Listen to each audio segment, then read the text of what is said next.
back to our Science 10 Learners Packet Week 7. We're going to discuss about this. Yan, biodiversity. So what have you noticed on the picture?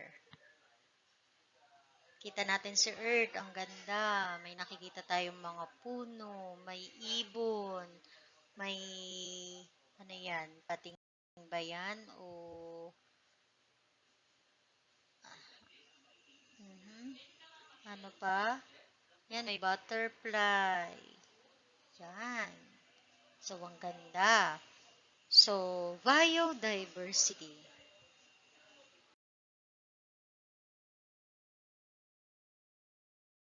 Ano ba meron doon? Ano ba yun? So, biodiversity, it is a term that is used to describe the enormous variety of life on Earth. It can be used more specifically to refer to all of the species in one region or ecosystem. Biodiversity also refers to every living thing, including plants, bacteria, animals, and also us, humans. So, pag sinabi nating biodiversity, ito yung pagkakaiba-iba ng mga nabubuhay na organismo mula sa mga pinagkukunan. Ano ba yung mga pinagkukunan natin? So, meron tayo sa panlupa, so we have the marine life, sa aquatic ecosystem. So, yun yung mga may buhay doon sa ecosystem na yon. So, the Philippines is known for its very rich biodiversity. According to an article published in the Department of Environment and Natural Resources or DENI in 2014 website, the country has more than 52,177 described species, of which more than half is found nowhere else in the world. On a per unit area basis, the Philippines probably harbors more diversity of life than any on the country on the planet. But our country is also considered as biodiversity hotspot. Bakit po? Kasi po, ang ating country is continuously experience an alarming rate of environmental destructions like damage of coral reefs, forests, and other similar important resources. So, ano-ano po ba yun? Yung mga environmental destruction na yan. Ayan. Nagkakaroon ng damage si coral reefs. Bakit? Sino may kagagawan? Ayan.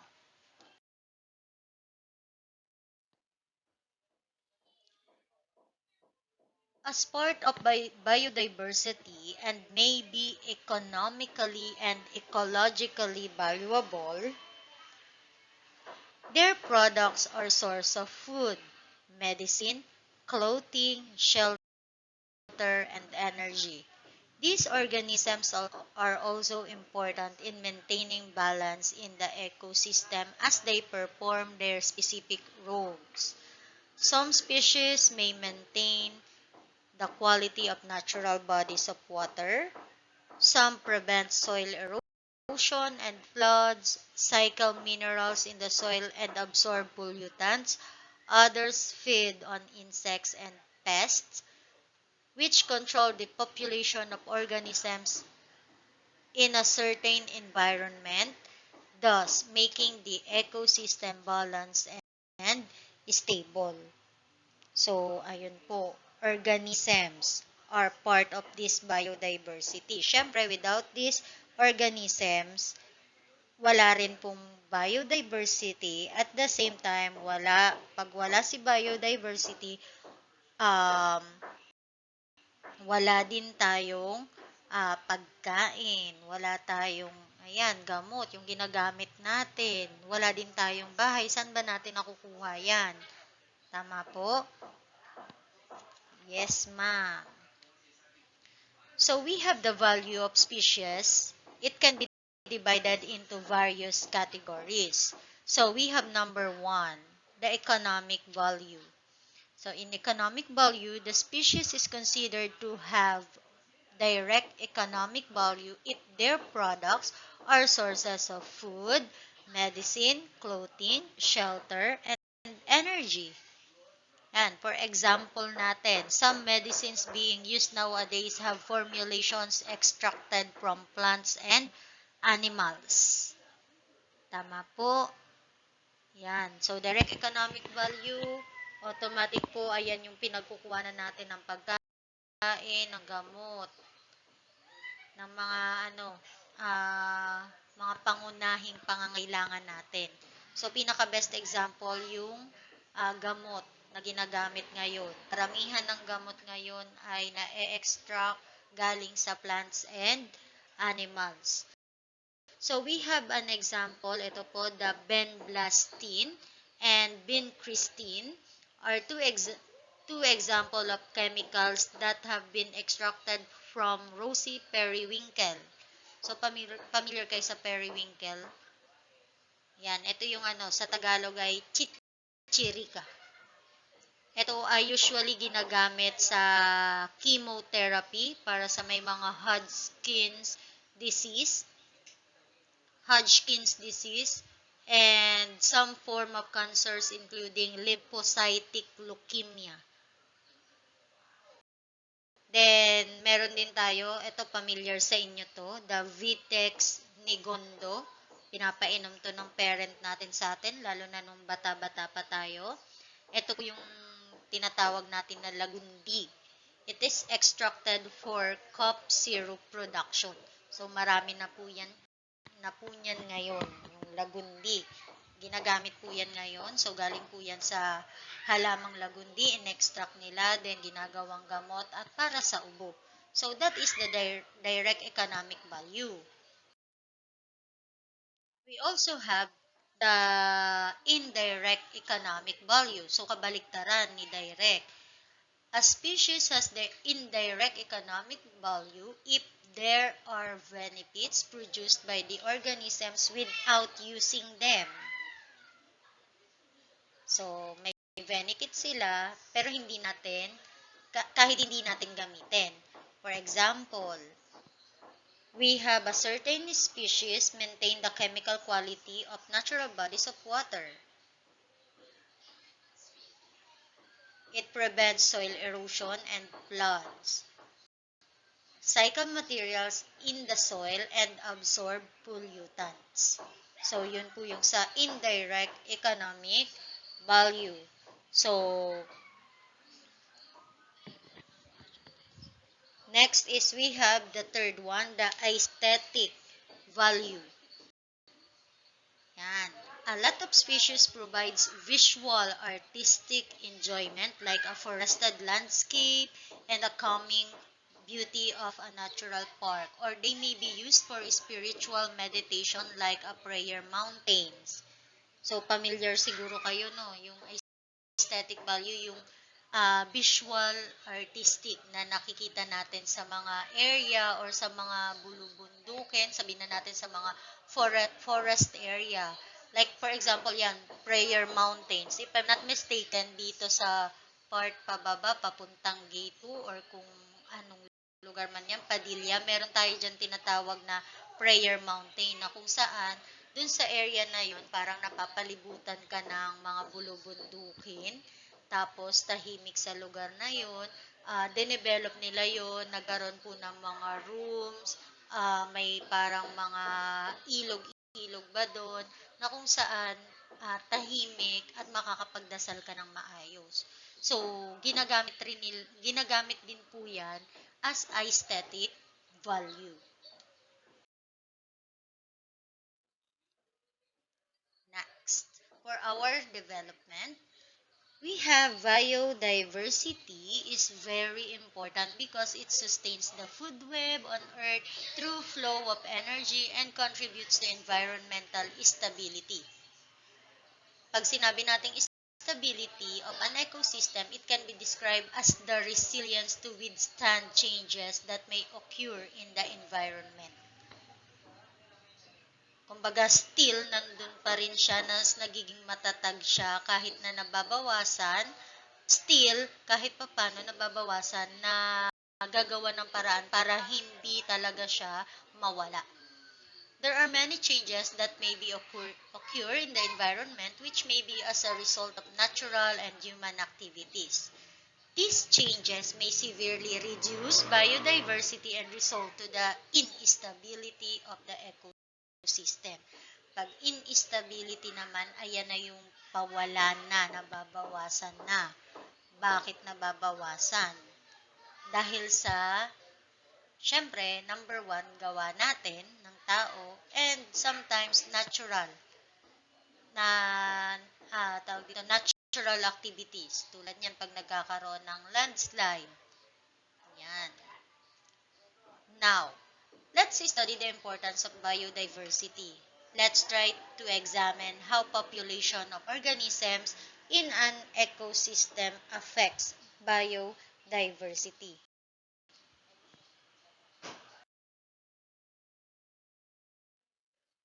So, what is population?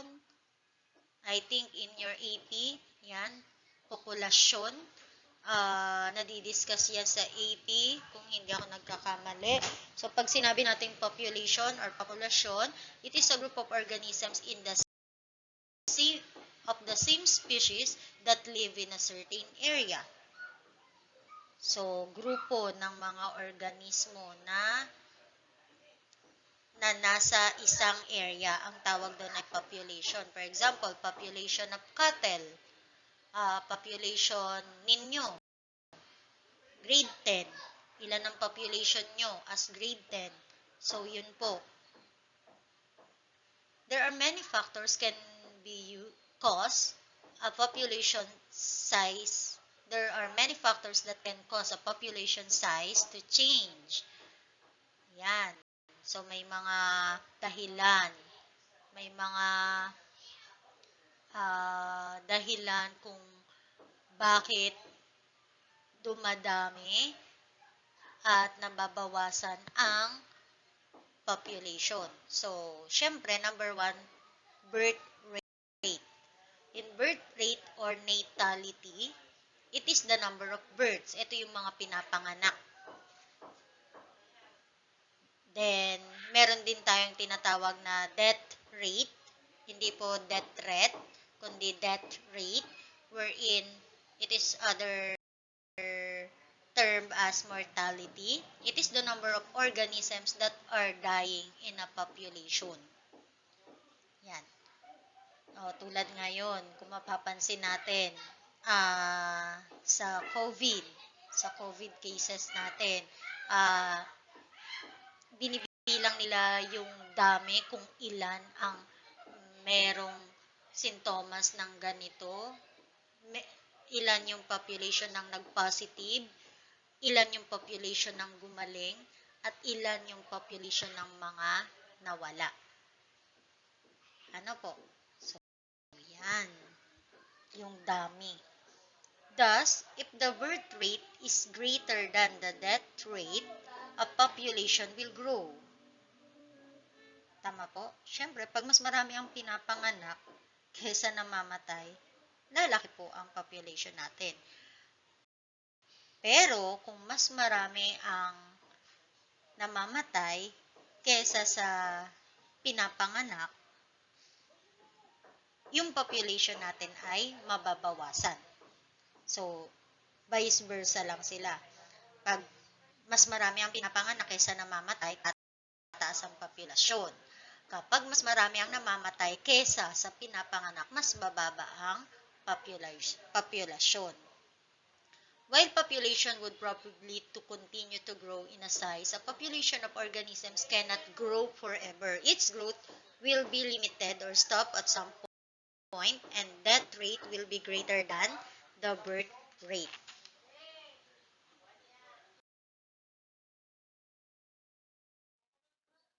Yan. So, Let's think about this. The human population is currently growing at an exponential rate. Tama po. So, a population growth is limited by two general factors. We have the density independent factors and we have density dependent factors. So, doon muna tayo sa una. Density independent factors. These are the limiting factors that can stop a population from growing. Can be such things as natural disasters, temperature, sunlight, and the activities of humans in the environment. So, nandyan din po yung natural disasters such as tropical cyclones, floods. Ayan po yung mga density independent factor. Naglilimit para dumami yung mas lumaki pa yung population. So, nandyan yung pagbaha, nandyan din yung lindol.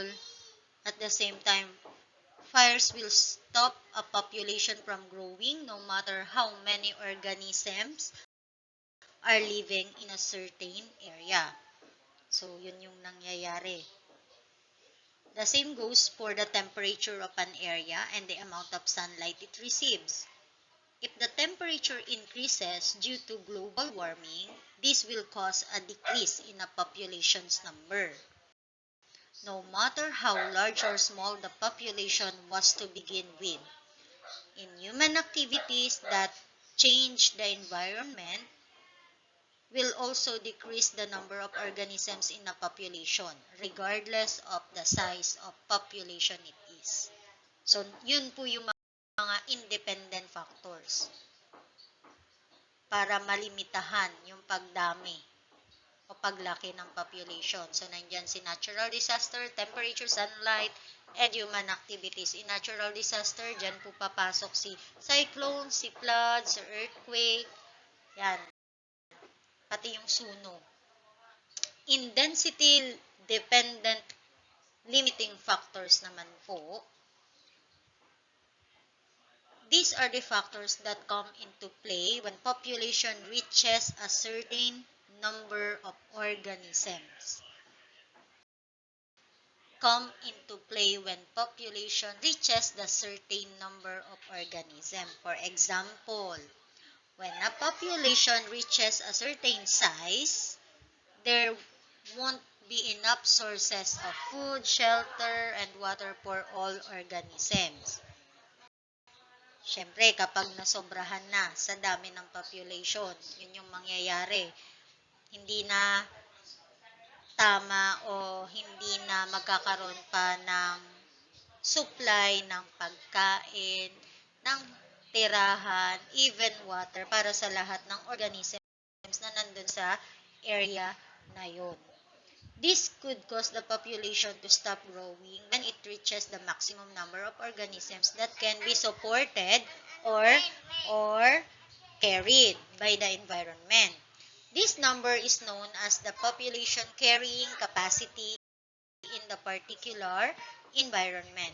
Each population of organisms has different carrying capacity depending on the amount of sources available in the area in which it lives.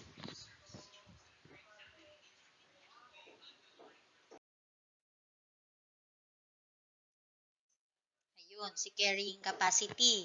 So, it refers to the individuals that can be supported in a given area within natural resource of limit.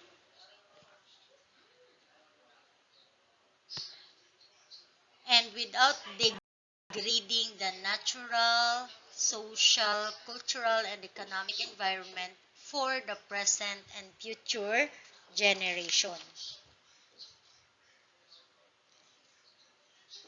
So before the population reaches its carrying capacity, it experiences period of rapid growth. So bumabagal siya. So ayan po. The period of growth is called exponential growth or population growth. During this period, there are plenty of resources available for all organisms. So, more births are recorded than deaths in organisms. So, ayan po, in exponential growth, mas marami po ang pinapanganak kaysa sa namamatay na organism sa exponential growth. Pero pagdating sa logistic growth, ang logistic growth naman po ay, kung mapapansin ninyo, pag inabot na si carrying capacity, pag inabot na po si carrying capacity, mapapansin po ninyo is that hindi na po siya tataas pa. Instead, hanggang dun na lang po ang kanyang inaabot in logistic growth. Yan. When resources are unlimited, population exhibit exponential growth. Kapag ano pa yung mga resources, tawag dito, unlimited pa. It resulting to J-shape. But when resources are limited na, kasi nga nakaabot na po siya sa carrying capacity, limited na lang yung resources, kumbaga sa sakto lang, the population exhibit logistic growth. In logistic growth naman po, yung population, tulad ng sinabi ko po kanina, hanggang doon na lang siya, may tendency na it decreases as resources become scarce. Ibig sabihin, wala na. Ubos na. Medyo tawag dito, unti-unti nang nawawala. And it levels when the carrying capacity of the environment is reached, resulting to S-shaped curve. So, tatandaan natin kapag pa J-shape siya, exponential growth yon. Kapag pa S-shape naman siya, logistic growth yon. Kapag exponential growth, unlimited resources pa. Kapag logistic growth, ang resources niya ay limited na lang and may tendency to become scarce.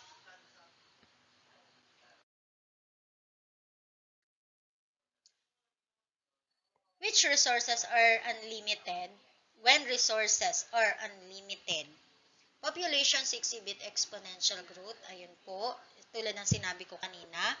Before the population reaches the carrying capacity, it experiences a period of rapid growth. This rapid growth is called exponential. Ayun po. So, for our engagement, kindly study the chart about the habitat where cow population has reached its carrying capacity and answer the following question. So, in your lip paper, you have the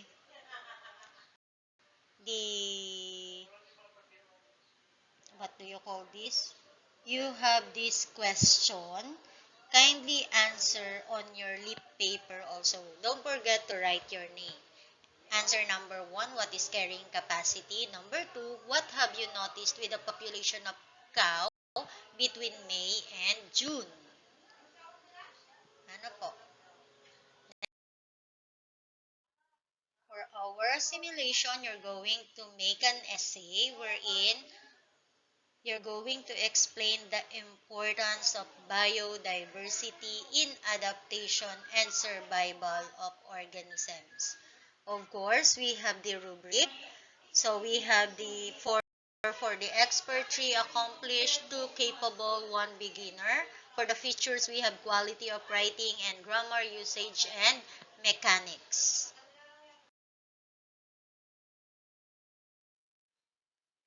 And for our assessment, of course, you're going to encircle the letter of the correct answer based on what you have learned in this lesson. You're going to circle or encircle the letter in your lip paper. 1, it is a group of organisms in a certain area. A, population. B, carrying capacity. C, density dependent factors. D, the density independent factors. Number 2, it refers to the number of individuals who can supported in each living area within natural resources limits. A. Population. B. Carrying capacity. C. Density dependent factors. D. Density independent factors. Number 3. There are the limiting factors that can stop population from growing. Can be such things as natural disasters, temperature, sunlight, and the activities in humans and in the environment. A. Population. B. Carrying capacity. C. Density dependent factors. D. Density independent factors. And number 4, there are the factors that come into play when population reaches a certain number of organisms. A. Population. B. Carrying capacity. C. Density dependent factors. D. Density independent factors. And number 5, it describes how varied our life forms in different ecosystem. A. Biochemistry. B. Biodiversity. C. Biology. D. Botany.